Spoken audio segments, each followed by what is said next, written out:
ఇప్పుడు నైజాం నైజాం అని అందరు తిడుతున్నారు కదా, అందులో నైజాం గారు ఎన్ని గుళ్ళకి భూములు ఇచ్చాడో రాసి చూపిస్తున్నాను. ఎంతమంది వేద పండితులకి స్కాలర్షిప్స్ ఇచ్చినారో భూములు ఇచ్చినారో చూపిస్తున్నాను. ఇటీవల ఉభయ తెలుగు రాష్ట్రాల్లోనే కాకుండా దేశవ్యాప్తంగా జరుగుతున్న రజాకార్ సినిమా రగడ గురించి మనందరికీ తెలిసిందే. అయితే ఇక్కడ నాదొక ప్రశ్న మీ అందరి కోసము. ఈ రజాకార్ సినిమా వలన మన భారతదేశంలో ఉన్న మత వర్గాల మధ్య దూరం తగ్గిందా లేక విద్వేషాలు పెరిగాయా? ఈ ప్రశ్నకి మీరుస్తున్న సమాధానం ఏంటి కామెంట్ బాక్స్లో తెలియచేయండి. భరతమాత పట్ల ఏకాస్త ప్రేమ ఉన్న భారతీయుల మధ్య కుల మత వర్గాల మధ్య దూరం తగ్గేలా ప్రేమను పెంచేలా పనులు చేసేవారు నిజమైన భరతమాత ముద్దు బిడ్డలు అనబడతారు. దీనికి వ్యతిరేకంగా తమ స్వార్థ ప్రయోజనాల కొరకు భారతదేశ పౌరుల మధ్య వివిధ మత కులాల మధ్య విద్వేషాలు రగిలించేలాగా పనులు ఎవరైనా చేస్తున్నారంటే వారు భరతమాత బిడ్డలు ఎలా అనబడతారు? వారు బ్రిటిష్ మత అక్రమ సంతానం అనబడతారు. మన భారతదేశం విభిన్న సంస్కృతి విభిన్న నాగరికతల నిలయం, విభిన్న కులాలకు మతాలకు ఆలోచనలకు దృక్పథాలకు ఆవాసం. ఆహార అలవాట్లలో భూమి ఆకాశాలంత వ్యత్యాసం ఉన్నటువంటి దేశం మన భారతదేశం. కేరళ కాశ్మీర్ల మధ్య పొంతనెక్కడ? పంజాబీలు అస్సామీలకు మధ్య పోలికెక్కడ? ఒక్క మాటలో చెప్పాలంటే విభిన్న రంగులతో కనువిందు చేస్తున్న వివిధ సుగంధ పరిమాణాలతో గుబాలించే ఒక నందనవనం మన భరతమాత. భిన్నత్వంలో ఏకత్వమే మన భారతదేశం యొక్క ఔన్నత్యం అని చెప్పాలి. అలాంటి భరతమాత యొక్క ఔన్నత్యాన్ని పడేసేలాగా భారతదేశంలో ఉన్న ఐక్యతని విచ్ఛిన్నం చేసేలాగా ప్రయత్నం చేసేవాడు వాడు భరతమాత బిడ్డ ఎలా అనబడతాడు? వాడు బ్రిటిష్ మత అక్రమ సంతానం అనబడతాడు కదా. తెలంగాణ చరిత్రను ప్రజలకు తెలియచేయడంలో తప్పేముంది?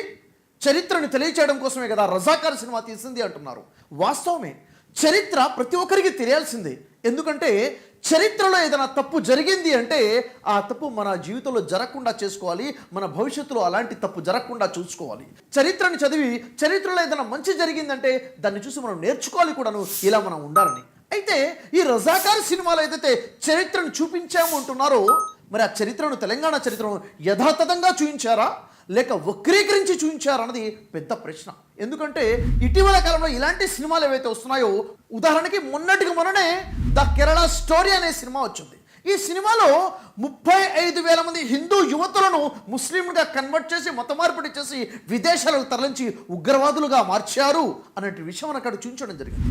మరి ఈ సినిమా వల్ల మత వర్గాల మధ్య విద్వేషాలు వచ్చేసాయి, అసహ్యభావం వచ్చింది, మతాల మధ్య ప్రజల మధ్య దూరం పెరిగిపోయింది.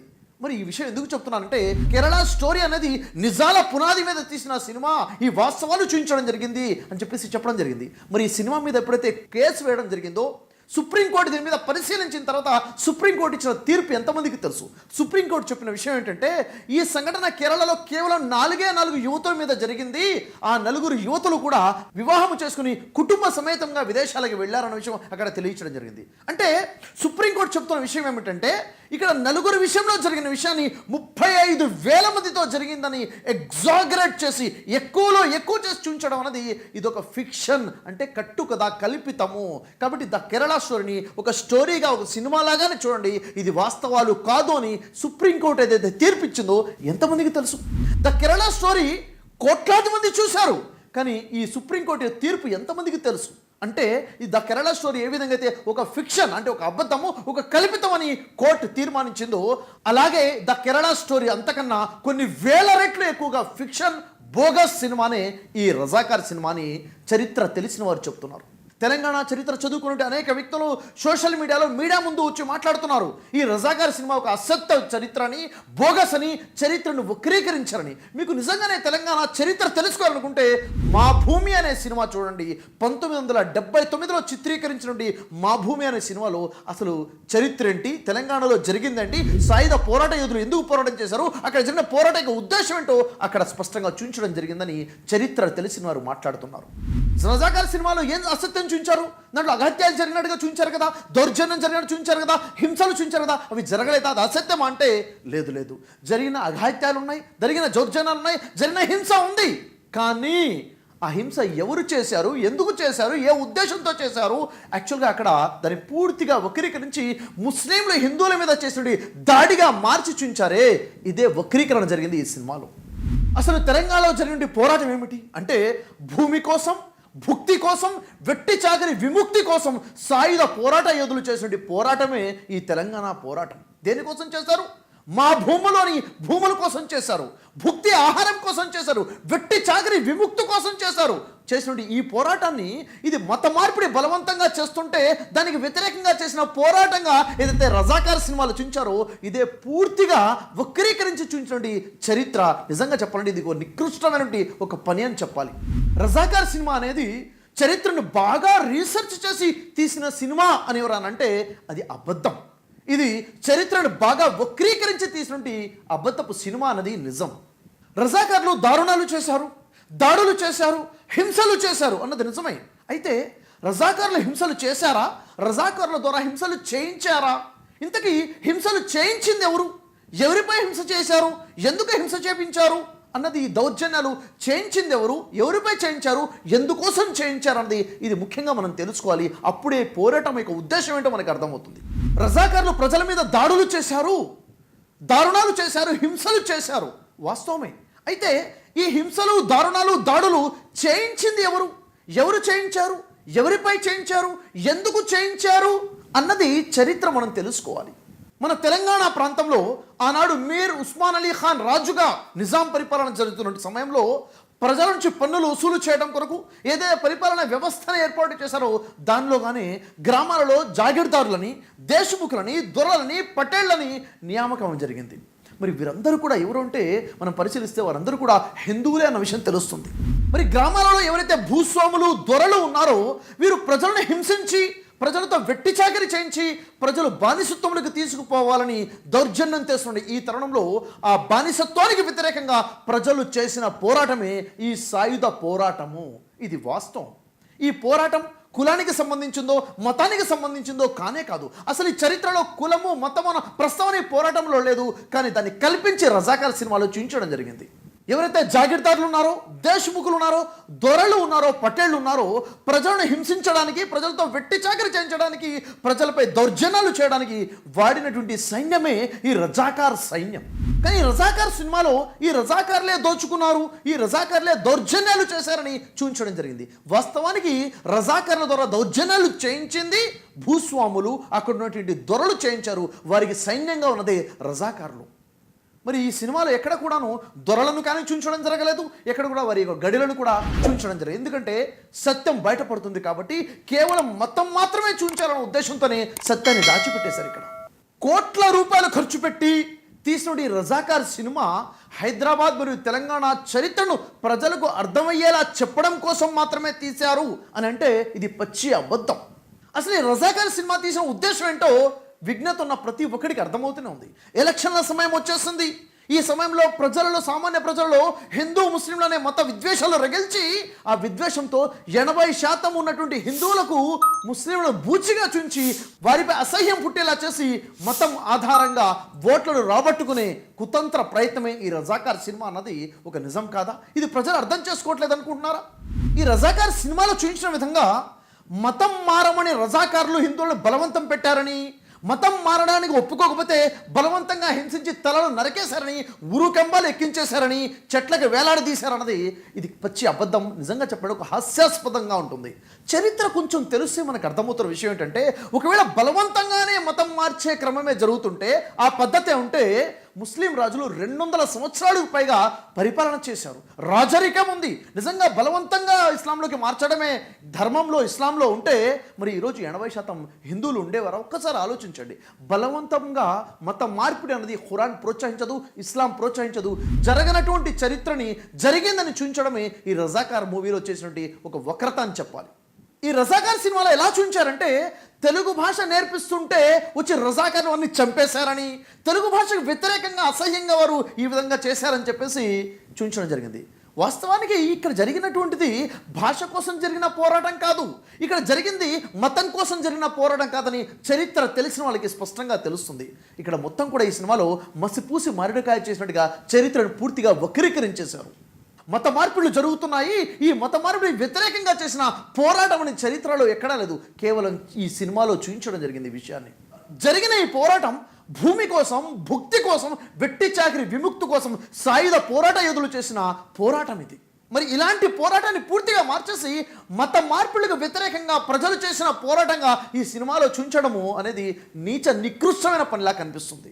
ఎవరైనా తమ స్వార్థ రాజకీయ ప్రయోజనాల కోసము లేక ఒక వర్గాన్ని ద్వేషించి తమ వర్గంలో అక్రమంగా హీరో అయిపోవాలనే దురుద్దేశంతో చరిత్రను వక్రీకరిస్తే భవిష్యత్తులో అదే చరిత్రహీనులుగా మిగులుస్తుంది. తస్మాత్ జాగ్రత్త. ఈ సినిమాని పరిశీలిస్తే తెలిసిన విషయం ఏంటంటే, ఈ సినిమా ద్వారా వారు ఆశిస్తుంది ఏంటి? హిందూ ముస్లిం రెండు వర్గాల మధ్య విషబీజాలు నాటి ఒకరిని ఒకరు అసహించుకునేలా చేసి త్వరలోనే రాబోతుండే ఎలక్షన్లలో ఓట్లను మత ప్రాతిపదిక మీద వెడగొట్టి స్వార్థ రాజకీయ ప్రయోజనాలు పొందాలన్నది మాత్రమే మనకి ఇక్కడ అర్థమవుతుంది. జరిగిన అసత్య ప్రచారం మరొకటి ఏమిటంటే, హిందువులను బలవంతంగా ముస్లిం మతంలోకి మార్చి హైదరాబాద్ని తుర్కిస్తాన్గా మార్చడం కోసమే ముస్లింల సహాయంతో ఏర్పాటు చేసుకున్న సైన్యమే రజాకార్ సైన్యము అని చెప్పేసి ఇది ఒక పెద్ద అసత్య ప్రచారము దీంట్లో జరిగింది. ఈ రజాకార్ అనేది మజ్లిస్ ఇత్తెహాదుల్ ముస్లిం అనే ఒక ఆర్గనైజేషన్ అండర్లో పనిచేసే ఒక స్వయం సేవక్ వాలంటీర్ గ్రూప్ అన్నది ఇది నిజం. మరొక అబద్ధం ఏమిటంటే, నైజాం రాజు కాలంలో భూస్వాములుగా ఉన్నది ముస్లింలే. ఈ ముస్లింల రజాకార్ల సహాయంతో ప్రజలను హింసించారు, ప్రజల మీద దౌర్జన్యం చేశారు ఈ భూస్వాములైన ముస్లింలు అన్నది. మరి నిజమేమిటి? ఆ కాలంలో పెద్ద పెద్ద భూస్వాములందరూ కూడా హిందువులే. ఆ నైజాం కాలంలో ఏ ఒక్క ముస్లిం కూడా పెద్ద భూస్వామిగా మనకు కనబడడం. ఉదాహరణ చూసుకున్నట్లయితే చెన్నారెడ్డి రామ్ ప్రతాప్ రెడ్డి, ఇస్నూర్ రామచంద్రారెడ్డి లక్షలాది ఎకరాలకు భూస్వాములుగా ఉన్నారు. వీరి సైన్యమే రజాకార్ల సైన్యం. ఇస్నూర్ దేశ్ముఖ్ 40,000 ఎకరాలు, దాదాపుగా 40 ఊర్లకి భూస్వామిగా ఉన్నాడు. లింగాల నరసింహారెడ్డి వేలాది ఎకరాలకి భూస్వామి. సూర్యాపేట దేశ్ముఖ్ 20,000 ఎకరాలకి భూస్వామి. కల్లూరు దేశ్ముఖ్ దొర మధుర ప్రాంతంలో ఖమ్మం జిల్లా 1,00,000 ఎకరాలకి భూస్వామిగా నుండి దొర. చెన్నారెడ్డి ప్రతాప్ రెడ్డి 1,50,000 ఎకరాలకి ఆసామిగా భూస్వామిగా నుండి ఈ దొర. ఇలా 99% భూస్వాములు హిందువులే అన్నది నిజం. నైజాం ప్రజలను ఎంతగా పీడించాడో అంతకన్నా 100 రెట్లు ఎక్కువగా ఈ హిందూ భూస్వాములే తమ సైన్యమైన రజాకర్ల ద్వారా ప్రజల్ని పీడించారన్నది నిజం. వారి శ్రమను దోచుకున్నారు, బీదల భూములు కబ్జా చేశారు, ఎదురు తిరిగిన వారిని చంపేశారు. ఊళ్ళల్లో ఈ దొరలే ప్రజలతో వెట్టి చాకిరి చేయించుకున్నారు. దొర వస్తే కాళ్ళ మీద పడిపోవాలి, బాంఛాన్ దొరాన్ని కాళ్ళు ముక్తా అని చెప్పేసి కాళ్ళ మీద పడిపోవాలి. అలా బానిసత్వంలోకి ప్రజల్ని నెట్టేశారు. రాజు ముస్లిమే కావచ్చు, కానీ అక్కడ ఉన్నటువంటి దొరలు భూస్వాములందరూ కూడా హిందువులే. ప్రజల మీద అనేక దౌర్జన్యాలు చేశారు, రజాకార్లని సైన్యంగా వాడుకున్నారన్నది ఇది చరిత్ర చెప్తున్న సత్యం. ఇది పరిస్థితి ఎలా ఉండేదంటే, అమ్మాయి రజస్వలం అయితే దొర ఇంటికి పంపించాలి అమ్మాయిని, సినిమాలో మాత్రము రజాకార్ల దగ్గరికి పంపించాలన్నట్లుగా చరిత్రను వక్రీకరించి చూపించారు. ఇదే ఉద్దేశం, మత విద్వేషాలు రగిల్చాలన్న ఉద్దేశంతో మతం అనే రంగు పులిపారు. అక్కడ మత మార్పిడి జరుపుతున్నందుకు గాను వ్యతిరేకంగా ప్రజలు పోరాడినట్లుగా చరిత్ర ఎక్కడా చెప్పడం లేదు. మరి సినిమా తీసుకుంటే డైరెక్టర్కైనా ప్రొడ్యూసర్కైనా ఛాలెంజ్, చరిత్రలో ఇలాంటి వాస్తవాలు ఎక్కడైనా ఉన్నాయా? మరి అలాంటిది ఎందుకు వక్రీకరించే ఈ సినిమా తీశారంటే కేవలం ప్రజల్ని వెడగొట్టాలి, విష బీజాలు నాటాలన్నదే వీరి ఉద్దేశం. ఈ రజాకార్ సినిమాలో చాకల ఐలమ్మ కష్టపడి పండించుకున్న పంటను ముస్లిం దొర వచ్చి దోచుకున్నట్టుగా చూపించారు అబద్ధాన్ని. వాస్తవానికి ఐలమ్మ యొక్క పంటను దోచుకుంది ఎవరు? ఇస్నూర్ దేశ్ముఖ్ కాదా? అత్యంత క్రూరుడైన ఈ ఇస్నూర్ దేశ్ముఖే తన గడికి పంట రావాలనే కదా చేసిన దౌర్జన్యం. ఇది చరిత్ర స్పష్టంగా చెప్తున్న విషయాన్ని ఏ విధంగా మార్చారు మనకి ఇక్కడ అర్థమవటం లేదా? మరి ఈ సినిమాలో రజాకార్లు అంటే రజాకార్లు అంటేనే ముస్లింలు, ముస్లింలే రజాకార్లు అన్నట్లుగా చూపించారు. వాస్తవానికి మనం పరిశీలించినట్లయితే ఈ రజాకార్ల గ్రూప్కి అధ్యక్షుడు హాసిం రజీ అన్నది నిజం. కానీ ఈ రజాకార్ల యొక్క ఈ గ్రూప్కి డిప్యూటీ కమాండర్ ఎవరు? ఇస్నూర్ దేశ్ముఖ్ రామచందర్ రెడ్డి కాదా? మరి ఈ విషయం సినిమాలో ఎందుకు చూపించట్లేదు? ఈ రజాకార్ గ్రూప్కి కమాండర్గా ఉన్నది ఇస్నూర్ దేశ్ముఖ్ రామచంద్రారెడ్డి కదా. అంటే రజాకార్లు అంటే ముస్లింలు అన్నది వాస్తవం కాదు. దాంట్లో ముందు ముస్లింలు ఉన్నారు, దాంట్లో హిందువులు కూడా ఉన్నారన్నది ఇది పచ్చి నిజం. ఈ రజాకార్ సినిమాలో చూపించినట్లుగా రజాకార్లు అంటే హాసిం రజీ నాయకత్వంలో ఉన్నటువంటి రజాకార్లు మాత్రమే అన్నది అబద్ధం. వాస్తవానికి రజాకార్లు 5 రకాల రజాకార్ల గ్రూపులు ఉన్నాయి అక్కడ. ఒకటి మజ్లిస్ ఇత్తెహాదుల్ ముస్లిం ఆర్గనైజేషన్ అండర్లో ఉన్నటువంటి హాసిం రజీ నాయకత్వంలో ఉన్నటువంటి ఈ వాలంటీర్స్ రజాకార్లు ఒక గ్రూప్, సినిమాలో చూపించిన గ్రూప్. ఈ రజాకార్లో మరొక గ్రూప్ ఏంటంటే భారత సెంట్రల్ గవర్నమెంట్ ద్వారా మహారాష్ట్ర పోలీస్ డిపార్ట్మెంట్ ద్వారా నియమించినటువంటి నకిలీ పోలీస్ రజాకార్లు అని చెప్పాలి. ఈ మహారాష్ట్ర పోలీస్ డిపార్ట్మెంట్లో ఎస్పీ రుజ్దుం నాయకత్వంలో పోలీసులు నకిలీ రజాకార్లుగా మారి హైదరాబాద్లో తెలంగాణలో ఉన్న ప్రజల్ని హింసించి ఇక్కడ లా అండ్ ఆర్డర్ని డిస్టర్బ్ చేయాలని, నైజాం నవాబుని బలహీనపరచాలని చెప్పేసి భారత్ సెంట్రల్ గవర్నమెంట్ నియమించినటువంటి పోలీస్ రజాకార్లు ఇది మరొక గ్రూప్.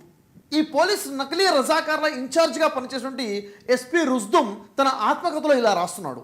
నైజాం నవాబ్పై ఒత్తిడి తెచ్చేందుకు గాను మహారాష్ట్రలోని అకోలా డిస్టిక్లో ఉన్న పోలీసులను ముస్లిం వేషం వేయించి ముస్లిం నకిలీ పేర్లు పెట్టి నకిలీ రజాకార్లుగా తయారు చేసి హైదరాబాద్ పంపి అక్కడ హిందువులపై దౌర్జన్యం చేయించి శాంతి భద్రతలు లేకుండా నాశనం చేయాలని హైదరాబాద్ లా అండ్ ఆర్డర్ని గతి తప్పేలా చేయడము ఒక ఇండియన్ పోలీస్కి ఎంతో దౌర్భాగ్యం అని చెప్పేసి అతను తన ఆత్మకథలో రాస్తున్నాడు. ఆ తర్వాత మూడో రజాకార్ గ్రూప్ ఏదయ్యా అంటే ఆర్య సమాజ్, హిందూ మహాసభలో సభ్యులతో కూడినటువంటి హిందూ రజాకార్లు, ఇది మూడో రజాకార్ గ్రూప్. మరి ఈ ప్రస్తావన ఆ సినిమాలో చూపించలేదు. అదేవిధంగా నాలుగో గ్రూప్ ఏంటంటే పక్క రాష్ట్రాల నుంచి తెలంగాణ రాష్ట్రంలో ఉన్నటువంటి జమీందారులు భూస్వాముల యొక్క భూములను ఆక్రమించుకోవడానికి వచ్చినటువంటి కమ్యూనిస్ట్ రజాకార్ల గ్రూప్ మరొకటి. మరో ఐదవ రజాకార్ గ్రూప్ ఏదంటే అచ్యుత్ పట్వర్ధన్ ఆధ్వర్యంలో పనిచేసే పూనా పత్ర సర్కార్ అనే ఆర్గనైజేషన్తో నైజాం నవాబుకు వ్యతిరేకంగా తయారైన స్టేట్ కాంగ్రెస్ రజాకార్ గ్రూప్. ఇలా 5 రకాల రజాకార్ గ్రూపులు ఉన్నాయి. ఇది మరి సినిమాలో వాస్తవాలు చూపించలేదు కదా. మరి ఈ రజాకార్ సినిమాలో చూపించిన మరొక అసత్యం ఏంటంటే హాసిం రజీ రజాకార్ ఈ గ్రూప్ని నైజాం నవాబే పెంచి పోషించాడు అన్నది ఒక పెద్ద అబద్ధం. వాస్తవం ఏమిటి? ఎప్పుడైతే పక్క రాష్ట్రాల నుంచి కమ్యూనిస్ట్ రజాకార్లు ఇక్కడ నుండి జమీందారుల మీద భూస్వాముల దొరల మీద పటేళ్ల మీద వాళ్ళ భూములను ఆక్రమించుకోవడం కోసం దాడి చేశారో అప్పుడు వారి యొక్క రక్షణ కోసం ఇక్కడ ఉన్నటువంటి భూస్వాములు ఇక్కడ ఉన్న దొరలు వారి రక్షణ కోసం ఈ రజాకారులని తమ సైన్యంగా పెట్టుకున్నారు. ఈ రజాకారులకి ఆయుధాలు ఇచ్చి ఈ రజాకారులకు ఆర్థికంగా సహాయం చేసి పెంచి పోషించింది ఎవరంటే ఇక్కడ ఉన్నటువంటి భూస్వాములు, ఇక్కడ నుండి ఈ దొరలు, ఈ జమీందారులు. వీళ్ళందరూ కూడా ఎవరంటే హిందువులే కదా. ఈ రజాకార్ సినిమాలో చూపించిన ధోరణి ఎలా ఉందంటే చంపింది ముస్లింలు అని, చనిపోయినందరూ కూడా హిందువులు అని చెప్పేసి అలా చూపించడం జరిగింది. వాస్తవానికి చూసినట్లయితే చంపిన వాళ్ళలో ముస్లింలు ఉన్నారు, హిందువులు ఉన్నారు, చనిపోయిన వాళ్ళలో హిందువులు ఉన్నారు, ముస్లింలు ఉన్నారు అన్నది వాస్తవం. ఉదాహరణకు తెలంగాణ సాయుధ పోరాటంలో మొట్టమొదటి అమరుడు ఎవరు అంటే దొడ్డి కొమరయ్య. ఇతని చిత్రహింసలు పెట్టి చంపిన క్రూరుడు ఎవరు అంటే ఇస్నూర్ దేశ్ముఖ్ రామచంద్రారెడ్డి. మరి ఇతనైతే ముస్లిం కాదు కదా. మరి ఈ సినిమాలో ఒక గౌడ్ చనిపోయినట్టుగా చూపించారు. మతం మారమంటే మారలేదని రజాకార్లు చంపేశారని చెప్పేసి చూపించడం జరిగింది. వాస్తవానికి ఇక్కడ మతం అనే ప్రస్తావన చరిత్రలో లేదు. అసలు వాస్తవం ఏమిటంటే ఆ గౌడ్ల దగ్గర ఏవైతే తాడి చెట్లు ఉన్నాయో, కళ్ళుకు సంబంధించిన చెట్లు ఉన్నాయో ప్రతి చెట్టు మీద కూడా పన్నులు విధించారు అక్కడ ఉన్న భూస్వాములు, ఆ దొరలు. ఒక్కొక్క చెట్టు మీద ఉన్నటువంటి అధిక పన్నులకు వ్యతిరేకంగా చేసిన పోరాటమే అది. కానీ బలవంతంగా జరుగుతున్న మత మార్పిళ్ళు అని చెప్పేసి అక్కడ ప్రస్తావన ఎక్కడా లేదు. మరి ఈ సినిమాలో దొడ్డి కొమరయ్యను ఎందుకు చూపించలేదు? ఒకవేళ సినిమాలో చూపించాలంటే అక్కడ జరుగుతున్న పోరాటాన్ని కూడా చూపించాలి. మరి ఆ పోరాటం చూపిస్తే పోరాటం చేస్తున్న సంఘాన్ని కూడా చూపించాల్సిన అవసరం వస్తుంది. మరి ఆ పోరాటం జరుగుతుంది ఎవరికి వ్యతిరేకంగా? దొరలకు వ్యతిరేకంగా, అక్కడ ఉన్న భూస్వాములకు వ్యతిరేకంగా ఆ పోరాటం జరుగుతుంది. అక్కడ ప్రదర్శన చేస్తున్నారు వారికి వ్యతిరేకంగా. ఆ ప్రదర్శనలోనే దొడ్డి కొమరయ్యని చంపేయడం జరుగుతుంది. మరి చరిత్ర బయటకు వచ్చేస్తుంది. కాబట్టి పోరాటం జరుగుతుంది దొరలకు వ్యతిరేకంగా, భూస్వాములకు వ్యతిరేకంగా అని చూపించవద్దు అని చెప్పేసి కేవలం రజాకార్లకు వ్యతిరేకంగా, మత మార్పిడికి వ్యతిరేకంగా జరుగుతుందని చూపించాలి. కాబట్టి అసలు వాస్తవాలు ఈ సినిమాలో చూపించడం జరగలేదు అనేది స్పష్టంగా మనకు తెలుస్తుంది. మతం మారనందుకే 1000 మందిని మర్రి చెట్టు మీద వేలాడదీసి ఉరితీశారని చెప్పేసి ఈ సినిమాలో చాలా ఘోరంగా చూపించారు. కానీ చరిత్ర చూస్తే 1836 నుంచి 1860 దాకా రాంజీగుండు ఆదివాసుల పోరాటం ఏదైతే జరిగిందో బ్రిటిష్ వ్యతిరేకంగా జరిగిన పోరాటమే కదా. ఆ రోజు బ్రిటిష్ వారు ఆ ప్రాంతంలో ఉన్న ఆదివాసులతో వెట్టి చాకిరీ చేయించి బానిసలుగా మార్చుకుని దోచుకుంటున్న తరుణంలో బ్రిటిష్ వారికి వ్యతిరేకంగా, ఆ బానిసత్వానికి వ్యతిరేకంగా చేసిన పోరాటమే కదా అది. ఆ పోరాటంలో ఎవరైతే పాల్గొన్నారో ఆ ఊరు జనాలందరినీ కూడా 1000 మందిని ఆ మర్రిచెట్టుకి వేలాదీసి ఉరి తీయడం జరిగింది. మరి ఈ పోరాటంలో మత ప్రస్తావన ఎక్కడ? కుల ప్రస్తావన ఎక్కడ? మత మార్పిడి ప్రస్తావన ఎక్కడ? అది బానిసత్వానికి వ్యతిరేకంగా జరిగిన పోరాటాన్ని పూర్తిగా వక్రీకరించి చూపించడము చాలా బాధాకరమైన విషయం ఇది. అక్కడ పాలకుర్తి ఐలమ్మ యొక్క పంటని పూర్తిగా దౌర్జన్యంగా దోచుకుంది ఎవరు? ముస్లింలు రజాకార్ల. వాస్తవం తెలిస్తే మనకు తెలుస్తుంది ఇస్నూర్ దేశ్ముఖే కదా దోచుకుంది. తాను నాయకుని చంపిందారు ఇస్నూర్ దేశ్ముఖ్. తెలంగాణ సాయుధ పోరాట యోధులు చిత్రహింసలు పెట్టి దోచుకుంది, కిరాతకంగా చెప్పింది ఇస్నూర్ దేశ్ముఖ్ రామచంద్ర రెడ్డి. ఇతను ముస్లిం కదా, ఒక హిందువే కదా. మరి చరిత్ర రజాకార్ సినిమాలో ఎందుకు చూపించలేదు? మరి సాయుధ పోరాటంలో చనిపోయిన వాళ్ళలో షేక్ బందగి ఉన్నాడు, మొహమ్మద్ మయూద్దీన్ ఉన్నాడు. ముస్లింలు చనిపోయారు, అనేక మంది ముస్లింలు. ఈ విషయం సినిమాలో ఎందుకు చూపించలేదు? ఎందుకంటే చరిత్ర చూపించడం వారికి ఇష్టం లేదు కాబట్టి. ఈ సినిమాలో ఉన్న మరొక అసత్యం ఏమిటంటే నైజాం నవాబు ముస్లిం మత పిచ్చి ఉన్నటువంటి రాజు హిందువులకు వ్యతిరేకి అని చూపించారు. ఇక్కడ హిందూ ముస్లిం అనే ఫీలింగ్ తీసుకొచ్చారు. వాస్తవాన్ని గ్రహిస్తే ఇప్పుడు నైజాం నైజాం అని అందరు తిడుతున్నారు కదా, అందులో నైజాం గారు ఎన్ని గుళ్ళకి భూములు ఇచ్చాడో రాసి చూపిస్తున్నాను. ఎంతమంది వేద పండితులకి స్కాలర్షిప్స్ ఇచ్చినారో భూములు ఇచ్చినారో చూపిస్తున్నాను. నైజాం రాజు తన పరిపాలనలో తన రాజ్యంలో అనేక మంది హిందువులకి పెద్దపీట వేశాడు. ముఖ్యంగా బ్రాహ్మణులకు ఉన్నతమైన స్థానాన్ని కల్పించాడు. ఒకవేళ హిందూ వ్యతిరేకి అయితే, ముస్లింల పక్షపాతి అయితే ఎందుకని హిందువులకు అంత పెద్దపీట వేశాడు అంటే చరిత్ర వేరు, ఈరోజు ప్రజలు చూపిస్తున్నది వేరన్నది మనకి ఇక్కడ అర్థమవుతుంది. మరి సినిమాలో చూపించిన విధంగా 1947లో ఇండియా పాకిస్తాన్ విడిపోయినప్పుడు భారతదేశానికి స్వతంత్రం వచ్చిన తర్వాత నిజాం నవాబు హైదరాబాద్ని ఒక తుర్కిస్తాన్గా మార్చడము లేక పాకిస్తాన్లో కలిపేయాలనుకున్నాడు అనేదైతే చూపించారో ఇది కూడా పచ్చి అబద్ధమే. వాస్తవానికి చరిత్ర చెప్తున్న విషయం ఏమిటి, ఎప్పుడైతే ఇండియా పాకిస్తాన్ విడిపోయిందో అప్పుడు ఇక్కడ ఉన్నటువంటి రాజ్యాలు 500కి పైగా ఉన్నటువంటి ఏవైతే రాజ్యాలు ఉన్నాయో వాటికి 3 ఆప్షన్స్ ఇచ్చారు. మీరు కావాలంటే పాకిస్తాన్లో కలిసిపోవచ్చు, లేకపోతే ఇండియాలో కలవచ్చు, లేకపోతే స్వతంత్ర రాజ్యంగా మీరు ఉండొచ్చు అని చెప్పడం జరిగింది. మరి అలాంటి తరుణంలో అనేక రాజ్యాలు పాకిస్తాన్లో కలిసాయి, అనేక రాజ్యాలు ఇండియాలో కలిసాయి. ఇక్కడ నుండి హైదరాబాద్ ఏదైతే ఉందో ఈ హైదరాబాద్లో ఉన్న రాజు ఇతను పాకిస్తాన్లో కానీ ఇండియాలో కానీ కలపడానికి ఇష్టపడకుండా స్వతంత్ర రాజ్యంగా ఉంచాలి అనుకున్నాడు. ఇక్కడ హిందూ ముస్లింలు కలిసి ఉండే సెక్యులర్ దేశంగా రాజ్యంగా ఉంచాలి అనుకున్నది వాస్తవం. ఆ తర్వాత భారతదేశంలో విలీనం చేసేసాడు. ఇక్కడ అంటే తుర్కిస్తాన్గా మార్చాలనుకున్నాడు, పాకిస్తాన్లో కలపాలనుకున్నాడు అన్నది ఈ చరిత్రను వక్రీకరించి కలిపి చెప్పినటువంటి విషయం ఇది. మరొక విషయంలో చరిత్రను వక్రీకరించింది ఏమిటంటే హైదరాబాద్ సంస్థానం యొక్క విముక్తి కోసము నిజాం నవాబును గద్దె దించడానికి నెహ్రూ గారి ఆదేశాల మేరకు పటేల్ గారు సైన్యాలతో వచ్చారు. ఇది ఒక అబద్ధం. ఇది అసలు వాస్తవం ఏంటి పరిశీలిస్తే ఆ రోజు పటేల్ గారు హైదరాబాద్కి రాకమునిపే నైజాం నవాబు అక్కడ ఉన్నటువంటి కమ్యూనిస్ట్ రజాకార్ల దాడికి పోలీస్ రజాకార్ల దెబ్బకి బలహీనపడిపోయి ప్రభుత్వం దగ్గర లొంగిపోతాను అని చెప్పి ఉన్నాడు. ఇది నిజం. అలా కాకపోతే నైజాం నవాబుని పటేల్ గారు అరెస్ట్ చేసి ఉండాలి. ఎందుకంటే గద్దె దించడం కోసమే సైన్యంతో వచ్చి పోరాడితే ఏం చేయాలి, పట్టుకుని అరెస్ట్ చేయాలి, శిక్షించాలి, ఉరికమ్మానికి ఎక్కించాలి. కానీ అలా ఏమీ జరగలేదు. పైపెచ్చుగా మ్యూచువల్ అండర్స్టాండింగ్లో హైదరాబాద్కి రాజ్య ప్రముఖగా నియమించడం జరిగింది. అదే కనుక దాడి చేస్తున్నట్లయితే శిక్షించేవారు ఖచ్చితంగా. మరొక విషయం గమనించాల్సింది ఏంటంటే రజాకార్ల వర్గానికి అధ్యక్షుడైనటువంటి హాసిం రజీని పట్టుకొని వీరు చూపించిన సినిమాలో ఉన్నదే వాస్తవమైతే ఖచ్చితంగా హాసిం రజీని ఉరికమ్మానికి ఎక్కించాలి. కానీ ఇక్కడ జరిగింది ఏమిటి, గౌరవప్రదంగా అతనికి పాకిస్తాన్కి పంపించేసింది ఈ పటేల్ కాదా? అంటే ఇక్కడ జరిగిన విషయం ఏంటంటే జరిగింది వేరు, అక్కడ చూపిస్తుంది వేరు. అతను లొంగిపోయాడు. అక్కడ వీళ్ళకి ఇక్కడ హైదరాబాద్ యొక్క రాజ్య ప్రముఖగా నిజాం రాజుని నియమించడం జరిగింది, హాసిం రజీని గౌరవప్రదంగా పాకిస్తాన్కి పంపించడం జరిగింది. అంటే ఇక్కడ జరిగింది ఏంటంటే హైదరాబాద్ సంస్థానాన్ని భారతదేశంలో విలీనం చేశారు అన్నది నిజం.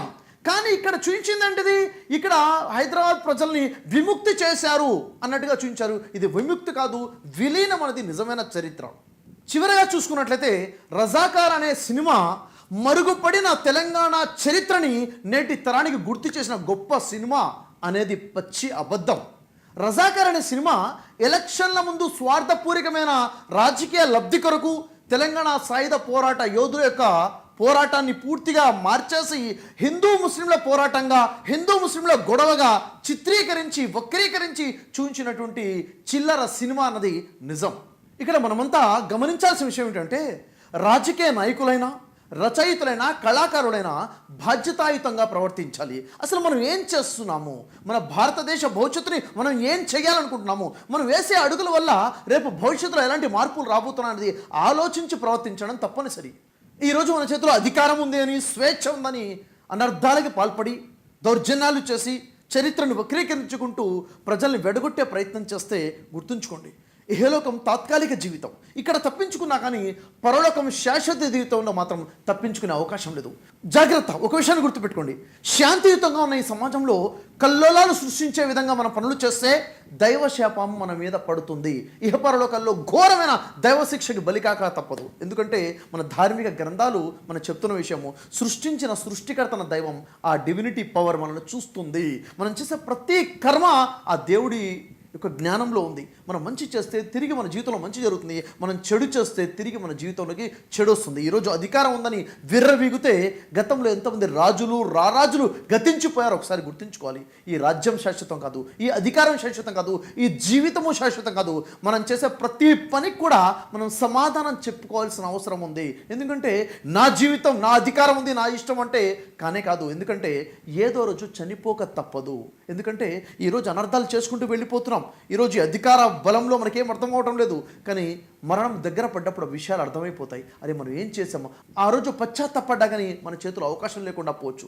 కాబట్టి మనం పనులు చేసేటప్పుడే మనం చేసే పని మన భారత జాతికి, మన భారత మాతకి ఎంతవరకు ప్రయోజనకరము, మన దేశ ప్రజలకి ఎంతమందికి ప్రయోజనకరము, దేశ ఔన్నత్యం కోసం పనిచేస్తున్నామా, దేశంలో ఐక్యత కోసం పనిచేస్తున్నామా, లేక దేశాన్ని విచ్ఛిన్నం చేసే పనులు చేస్తున్నామా అన్నది ఒకసారి గమనించుకుని అడుగులు వేయాల్సిన అవసరం ఉంది. ఈ వీడియో వింటున్న ప్రతి ఒక్కరికి నేను ఒక సందేశం ఇవ్వాలనుకున్నాను. మీరు ఏదైనా ఒక సంఘటన చూస్తే ఆ సంఘటనలో ఉన్నది హిందువులు కాబట్టి, వారు దుర్మార్గం చేశారు కాబట్టి హిందువులందరూ దుర్మార్గులే అనుకోవటం సమంజసం కాదు.